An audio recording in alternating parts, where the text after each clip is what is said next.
Selamat siang, nama saya Dela Gracia, NIM 21 2018 dari kelompok 1. Saat ini saya ingin mempresentasikan mengenai hasil Big Project Statistika Bisnis yang berjudul Pengaruh Store Contact dan Store Atmosferik terhadap minat beli konsumen di toko Ada Baru Salatiga. Saya akan mempresentasikan terkait fenomena. Toko Ada Baru merupakan salah satu toko yang menyediakan berbagai jenis kebutuhan masyarakat, mulai dari sandang hingga pangan. Oleh karena itu, toko Ada Baru harus mampu melihat serta membaca kebutuhan konsumennya agar konsumen tertarik dan setia berbelanja ke toko Ada Baru dikarenakannya banyak pesaing bisnis yang sama. Selanjutnya, ada faktor-faktor yang dapat mempengaruhi konsumen dalam memilih toko. Di antaranya adalah kontak toko atau store contact, yaitu upaya konsumen untuk mencari, bergerak, dan masuk ke suatu toko. Di samping itu, keterlibatan toko dan jaraknya dari konsumen adalah variabel yang digunakan untuk memilih toko. Ini disampaikan menurut Peter dan Olson pada tahun 2000. Atmosfer toko atau store atmospherics yaitu keseluruhan efek emosional yang diciptakan oleh atribut fisik toko. Atmosfer toko dapat merangsang pembelian dan sebuah toko harus mampu membangkitkan niat atau keinginan untuk berbelanja dalam benak konsumen. Hal ini disampaikan oleh Bilson pada tahun 2001. Berdasarkan uraian tersebut, maka dilakukan penelitian pengaruh store contact dan store atmospherics terhadap minat beli konsumen di toko Ada Baru Salatiga. Yaitu rumusan masalah. Rumusan masalahnya yaitu apakah terdapat pengaruh store kontak dan store atmosfer terhadap minat beli konsumen di toko Ada Baru. Sedangkan untuk tujuan dilakukan penelitian yaitu untuk meneliti dari rumusan masalah ini sendiri. Pada penelitian ini, data yang digunakan adalah data primer yaitu melalui penyebaran kuesioner kepada 30 responden. Sedangkan untuk karakteristik datanya itu kuantitatif yang selanjutnya dilakukan tabulasi data atau rekapitulasi terhadap jawaban responden. Di sini variabel yang digunakan untuk X1 store kontak, X2 store atmosfer, dan variabel Y yaitu minat beli konsumen. Prosedur pengumpulan data pada uji ini yaitu melalui penyebaran kuesioner kepada 30 responden melalui Google Form. Setiap responden akan menjawab pertanyaan terkait dengan store contact, atmospherics, dan minat beli. Selanjutnya, jawaban sangat setuju akan diberikan skor 5, setuju 4, ragu-ragu 3, tidak setuju 2, dan sangat tidak setuju 1. Selanjutnya adalah analisis data. Di sini dilakukan pengujian asumsi klasik. Dalam penelitian uji asumsi klasik yang dilakukan ada 4. Yang pertama, uji multikolinearitas untuk menguji ada atau tidak adanya korelasi antar variabel bebas. Yang kedua, uji heteroskedastisitas untuk mengetahui adanya penyimpangan dari syarat-syarat asumsi klasik pada regresi linear di mana dalam model regresi harus dipenuhi syarat tidak adanya heterokedastisitas. Yang ketiga, uji normalitas. Pada uji regresi linear berganda, yang diuji normalitas adalah residual. Jika analisis menggunakan metode parametrik, maka persyaratan normalitas harus terpenuhi, yaitu data berasal dari distribusi yang normal. Jika data tidak berdistribusi normal, atau jumlah sampel sedikit dan jenis data adalah nominal atau ordinal, maka metode yang digunakan adalah statistik non-parametrik. Yang keempat, uji autokorelasi. Uji autokorelasi ini digunakan untuk mengetahui ada atau tidaknya penyimpangan asumsi klasik autokorelasi, yaitu korelasi yang terjadi antara residual pada satu pengamatan dengan pengamatan lain pada model regresi. Prasyarat yang harus terpenuhi adalah tidak adanya autokorelasi dalam model regresi. Yang kedua, ada pengujian hipotesis. Apabila syarat untuk ditelitinya suatu model regresi telah terpenuhi semua, maka langkah selanjutnya untuk mengetahui diterima atau tidaknya hipotesis yang diajukan dalam penelitian ini dilakukan analisis data dengan uji F dan uji T. Uji F ini digunakan untuk mengetahui pengaruh variabel bebas secara bersama-sama atau simultan terhadap variabel terikat. Dan di sini signifikan berarti hubungan yang terjadi dapat berlaku untuk populasi.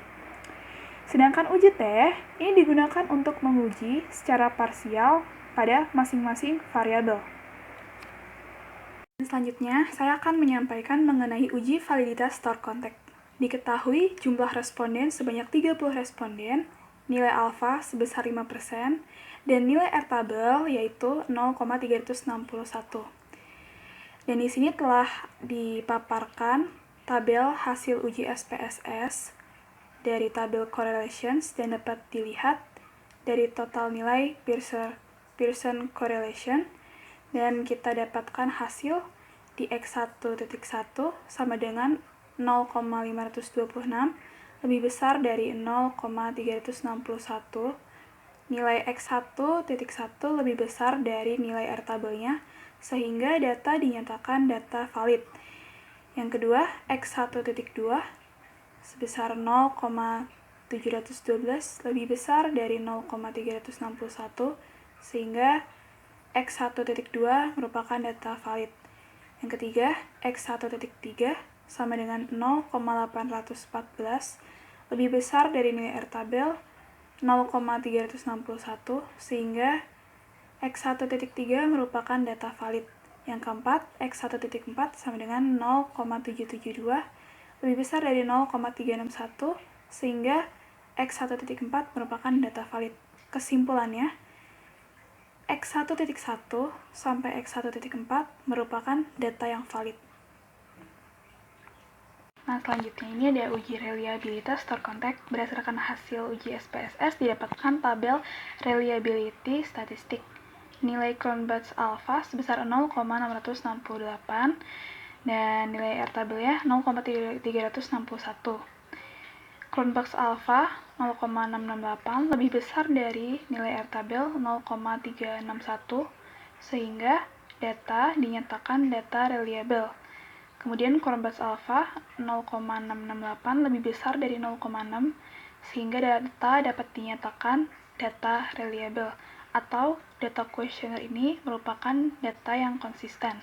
Kesimpulannya, nilai X1.1 sampai X1.4 merupakan data reliable. Yang selanjutnya, uji validitas store atmospherics. Di sini telah didapatkan tabel dari hasil uji SPSS, yaitu tabel correlations. Kita lihat dari nilai total Pearson correlation dari X2.1, X2.2, S2.3, dan X2.4. Diketahui jumlah responden sebanyak 30 responden, nilai alfa sebesar 5%, dan nilai R tabel 0,361. Dan didapat hasilnya X2.1 sama dengan 0,579 lebih besar dari 0,361, sehingga data dinyatakan valid. Yang kedua, X2.2 sama dengan 0,706 lebih besar dari 0,361, sehingga data dinyatakan valid. Yang ketiga, X2.3 sama dengan 0,566 lebih besar dari 0,361, sehingga data dinyatakan valid. Yang keempat, X2.4 sama dengan 0,686 lebih besar dari 0,361, sehingga data dinyatakan valid. Kesimpulan, data X2.1 sampai X2.4 merupakan data yang valid. Selanjutnya, uji reliabilitas store atmospherics.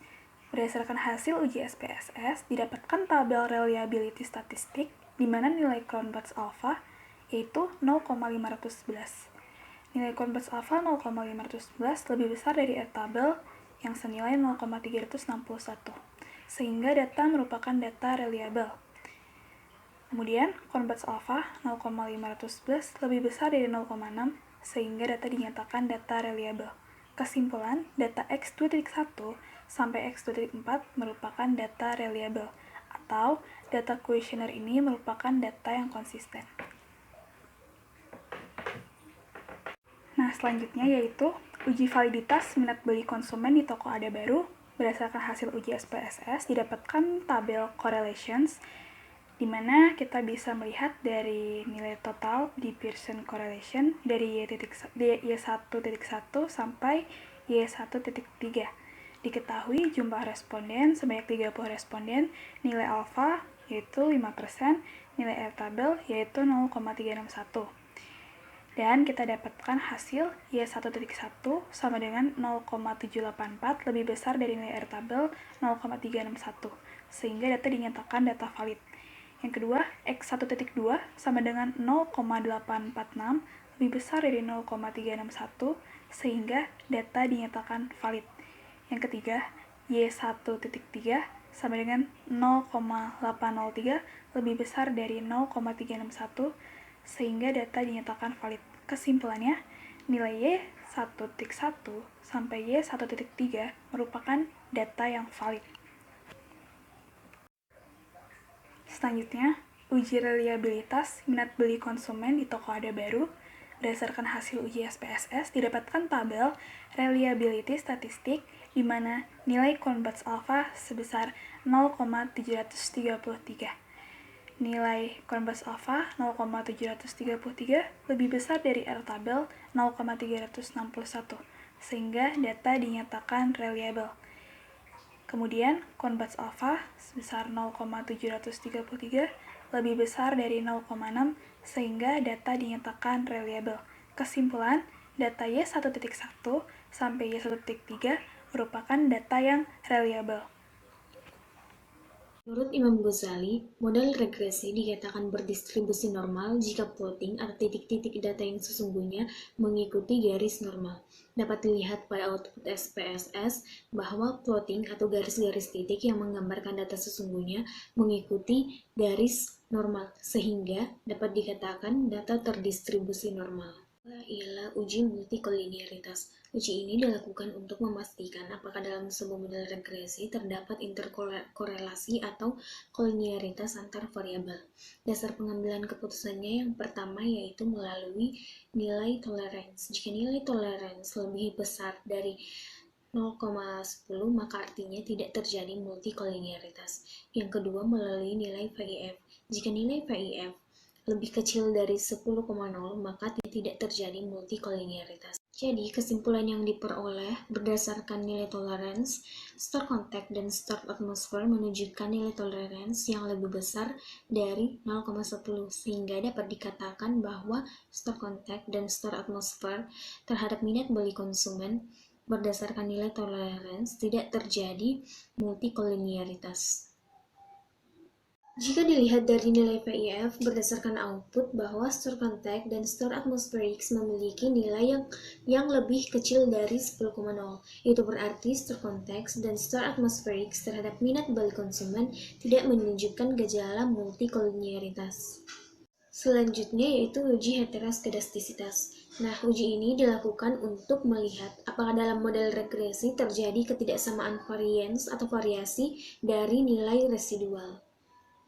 Untuk ciri-ciri tidak terjadi gejala heteroskedastisitas yang pertama yaitu titik-titik data menyebar di atas dan di bawah atau di sekitar angka 0. Yang kedua, titik-titik data tidak mengumpul hanya di atas atau di bawah saja. Yang ketiga, penyebaran titik-titik data tidak boleh membentuk pola bergelombang, melebar, kemudian menyempit, dan melebar kembali. Yang keempat, penyebaran titik-titik data tidak berpola. Berdasarkan ciri di atas, maka dapat disimpulkan bahwa semua ciri terpenuhi yang artinya tidak terjadi gejala heteroskedastisitas. Uji autokorelasi Durbin-Watson dari data hasil uji SPSS didapatkan nilai Durbin-Watson sebesar 1,613.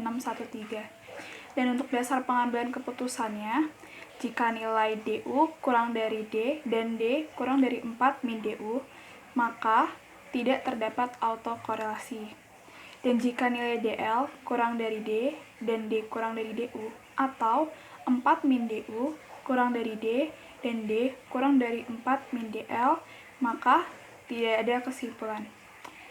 Sehingga berdasarkan nilai yang telah didapatkan dari SPSS dan dari tabel DL, DU, 4 min DL, dan 4 min DU, Maka dapat diambil keputusan jika DU kurang dari D dan D kurang dari 4 min DU, berarti tidak terdapat autokorelasi. Kemudian 1,57 nilai DU kurang dari 1,613 yaitu nilai D kurang dari 2,43 nilai dari 4 min DU, berarti juga tidak terdapat autokorelasi. Kemudian pada uji T parsial, regresi linear berganda berdasarkan nilai signifikansi didapatkan dari hasil uji SPSS. Dari tabel koefisien didapatkan nilai signifikan sebesar 0,464 dari store contact atau X1 dan nilai signifikansi sebesar 0,015 dari data store atmosferik.